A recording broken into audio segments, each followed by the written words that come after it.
Aujourd'hui les copains, on va parler du Venezuela. Alors, qu'est-ce qui se passe au Venezuela? Vous l'avez peut-être déjà vu parce que ma vidéo est un petit peu en retard.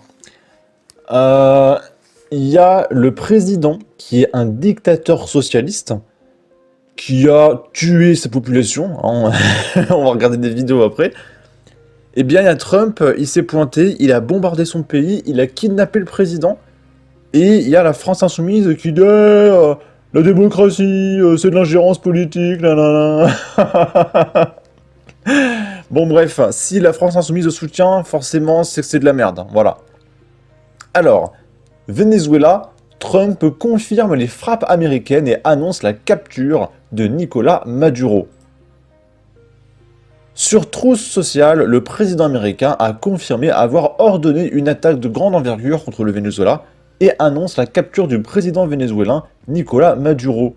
Celui-ci a été capturé et exfiltré du pays avec sa femme selon Donald Trump.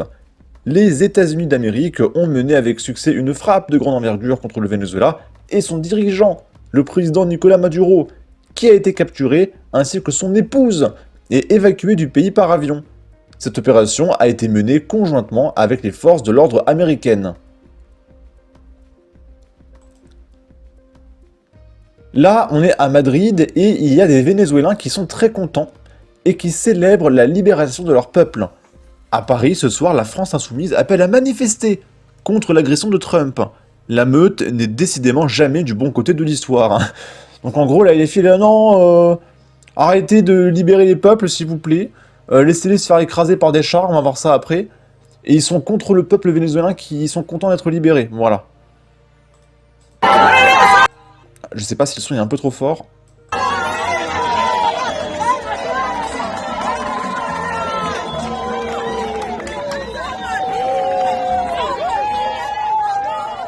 Là, je crois que c'est un sapin d'hiver.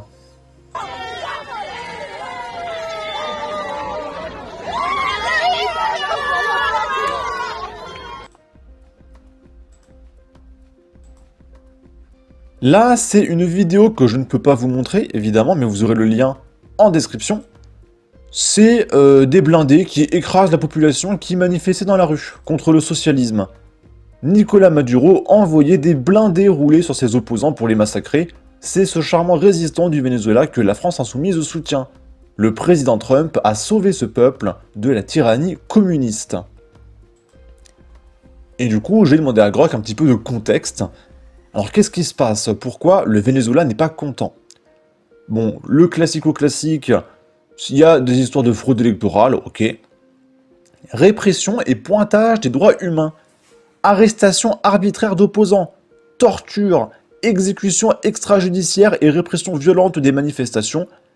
Des rapports de l'ONU, de la Cour pénale internationale, accusent le régime de crimes contre l'humanité. Des groupes paramilitaires et les forces de sécurité ont été utilisés pour intimider l'opposition.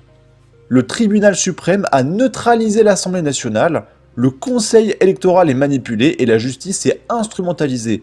L'armée joue un rôle central. Dès 2017, l'économiste Intelligence Unit a déclassé le Venezuela en régime autoritaire. Des sources comme Freedom House, Human Rights Watch et des analystes parlent d'une dictature ou d'un autoritarisme fermé hégémonique, avec corruption massive, crise économique et exode massif de millions de Vénézuéliens. En résumé, le régime de Maduro était une dictature autoritaire socialiste marquée par la répression, la fraude et la dépendance à l'armée et aux alliés, loin des idéaux démocratiques initiaux du bolivarisme. Là, j'ai demandé à Grok, pourquoi parles-tu de dictature socialiste? Et Grok me dit, le régime se présente explicitement lui-même comme socialiste. Il est l'héritier direct du chavisme, fondé par Hugo Chavez, sous le slogan du socialisme du XXIe siècle. Le parti au pouvoir est le Partido Socialista Unido du Venezuela, et Maduro se décrit lui-même comme un socialiste fidèle à cette ligne. Donc on est vraiment face à des socialistes, les copains. J'ai demandé à Grok ensuite d'où vient l'effondrement économique de cette dictature socialiste. Pourquoi les gens sont allés manifester? Eh bien déjà, le Venezuela possède les plus grandes réserves prouvées de pétrole au monde, et l'économie dépend à plus de 90% des exportations pétrolières, et à plus de 50% du budget de l'État. Hein, c'est le socialisme, ils sont tous subventionnés. Le problème, c'est que le Venezuela a nationalisé massivement toutes les entreprises pétrolières, de l'agriculture, etc. Voilà, c'est l'État qui gère, donc c'est devenu de la merde. Ça a mené à une chute de la production. Ça me rappelle un certain pays français, d'accord. Impression monétaire massive pour financer les déficits budgétaires et programmes sociaux, cause directe de l'hyperinflation, la monnaie a perdu de la valeur, etc. Corruption généralisée et manque d'investissement, infrastructures délabrées, etc., etc. Et du coup, le pays a commencé à devenir pauvre alors qu'ils étaient potentiellement riches avec le pétrole, d'accord. Mais voilà, l'État a pris le contrôle d'entreprises, ils ont pris le pognon de tout le monde, ils ont donné de l'argent, ils ont subventionné tout le monde, etc. Le pays est devenu de la merde. Les gens ont commencé à manifester, du coup, la dictature socialiste a commencé à tuer des gens, etc., etc. Là, on a Trump qui nous dit « Ce qui est arrivé à Maduro peut arriver à d'autres », déclare Donald Trump. Et là, Donald Trump menace la Colombie. Le président colombien devrait faire attention à son huc. C'est une citation. Alors, il faut comprendre deux choses. Premièrement, c'est qu'évidemment, il y a un enjeu économique. Le Venezuela possède beaucoup de pétrole, donc il y a du pognon à récupérer, d'accord ? Ensuite, Trump a failli se faire tuer. Hein, il en a marre des communistes et des socialistes. Donc là, Trump, il est rentré en guerre contre toutes les dictatures socialistes et communistes, et je peux vous dire que ça va pas aller en s'arrangeant, les copains. Je parle pour nous, hein, l'Europe, d'accord ? Avec la censure des réseaux, etc. Là, on a Emmanuel Macron qui nous dit le peuple vénézuélien est aujourd'hui débarrassé de la dictature de Nicolás Maduro et ne peut que s'en réjouir. En confisquant le pouvoir et en piétinant les libertés fondamentales, Nicolás Maduro a porté une atteinte grave à la dignité de son propre peuple. La transition à venir doit être pacifique, démocratique et respectueuse de la volonté du peuple vénézuélien. Nous souhaitons que le peuple Edmundo González Urrutia, élu en 2024, puisse assurer au plus vite cette transition. Je m'entretiens en ce moment avec nos partenaires de la région. La France est pleinement mobilisée et vigilante, notamment pour assurer la sécurité de ses ressortissants en ces heures d'incertitude. Et il a fait 14 millions de vues. Bleu Blanc Rouge qui nous dit « Macron qui cloue le bec à la secte insoumise, j'étais pas prêt ». Et s'il a fait 14 millions de vues, c'est que les gauchistes ne sont pas contents. Parce que Trump, là, il a fait évidemment une grosse ingérence politique. Hein, il se pointe dans un autre pays pour aller éclater un président. Juste parce que c'est un communiste, d'accord, un socialiste. Et les gauchistes, ils disent « Non, mais vous vous rendez compte c'est scandaleux que la France soutienne Trump dans ce qu'il vient de faire, etc. Alors que c'est de l'ingérence politique, nanana, nanana. » Là, on va regarder les réactions de gauchistes, les copains. Là, c'est Moussa Alerte Info qui nous dit « Est-ce que j'ai bien lu ce que je viens de lire ? Notre président de la République soutient ouvertement le bafouement du droit international par les États-Unis au Venezuela. » Manon Aubry, bravo et merci Trump pour ce pointage du droit international. La honte, pas en notre nom. Alan Brunon, qui est membre de l'Observatoire national de l'extrême droite, candidat de la France insoumise, qui nous dit « serpillère de Trump ». Raquel Garrido, pas un mot sur le piétinement du droit international, la honte.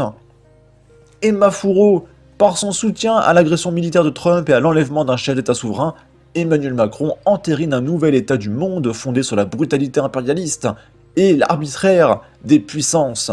La France a capitulé face aux fossoyeurs du droit international.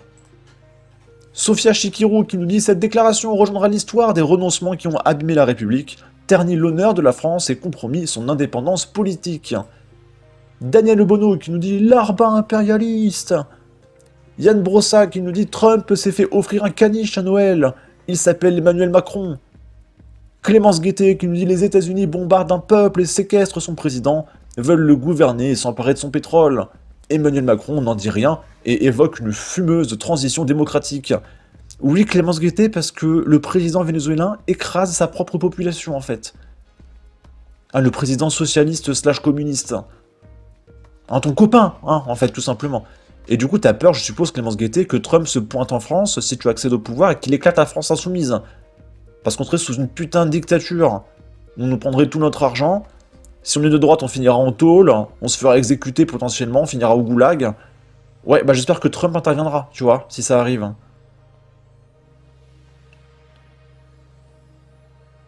La France humiliée par un président soumis. Il est temps de reprendre le contrôle. John de la Lorraine qui nous partage une manifestation de la France insoumise.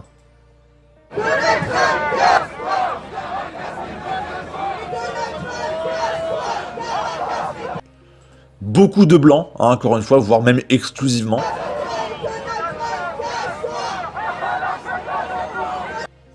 Drapeau palestinien.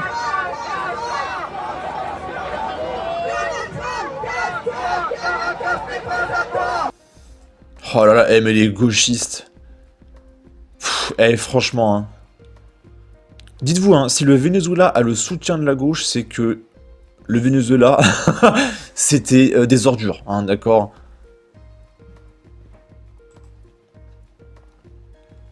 Là, on a notre futur leader, Jean-Luc Mélenchon, qui nous dit « Quelqu'un réveille le président Macron ! Il est temps que la République française condamne l'attaque contre le Venezuela. Il n'y a pas de bonne invasion, seulement des mauvaises. La parole de la France doit rester non alignée et constante sur les principes du droit international. » Là, il a pris la parole. Pourquoi cet abaissement devant l'Empire? Pourquoi cette servilité européenne qui, une nouvelle fois, s'est manifestée par la bouche de la commissaire européenne aux affaires étrangères? Tout cela est terrible. Que notre pays soit absent de cette façon est inacceptable. Il faut, sans barguigner, exiger la libération et le retour immédiat de Nicolás Maduro, libre au Venezuela. Voilà, donc il faut libérer le dictateur communiste qui massacre sa propre population pour qu'il puisse à nouveau exercer son pouvoir de communiste, d'accord? Et vous vous rendez compte? Tu sais, c'est genre, il y a Adolphe, on le capture, il y aurait Jean-Luc Mélenchon pour dire et le droit international, libérez Adolphe s'il vous plaît. C'est pareil. C'est pareil. Il est malade. Si bien sûr que son épouse, qui dans cette histoire est une sorte de capture que fait l'Empire pour impressionner ses adversaires.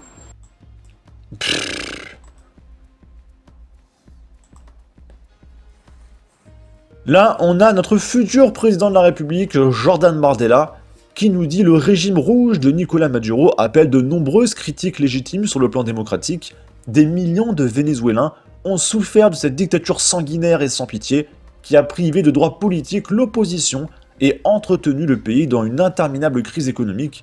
Personne ne le regrettera.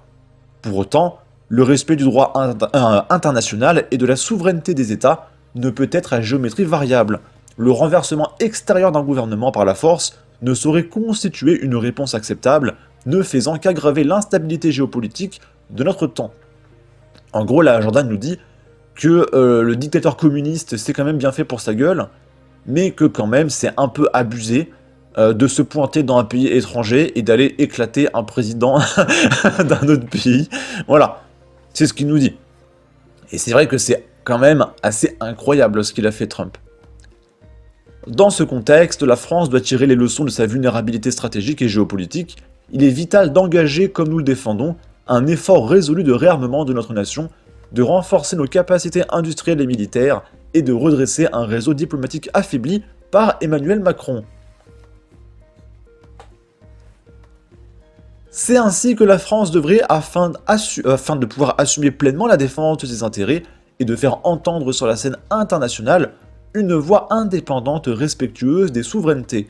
À ce stade, nous ne pouvons qu'appeler à ce que la parole soit rendue dans les plus brefs délais au peuple vénézuélien afin qu'il puisse sortir de cette crise majeure par un processus démocratique libre, transparent et loyal. Là, on va terminer avec des blagues de Pédiavenir qui nous dit « Alerte info, Donald Trump annonce la capture du dictateur français Emmanuel Macron. » Ah, si seulement.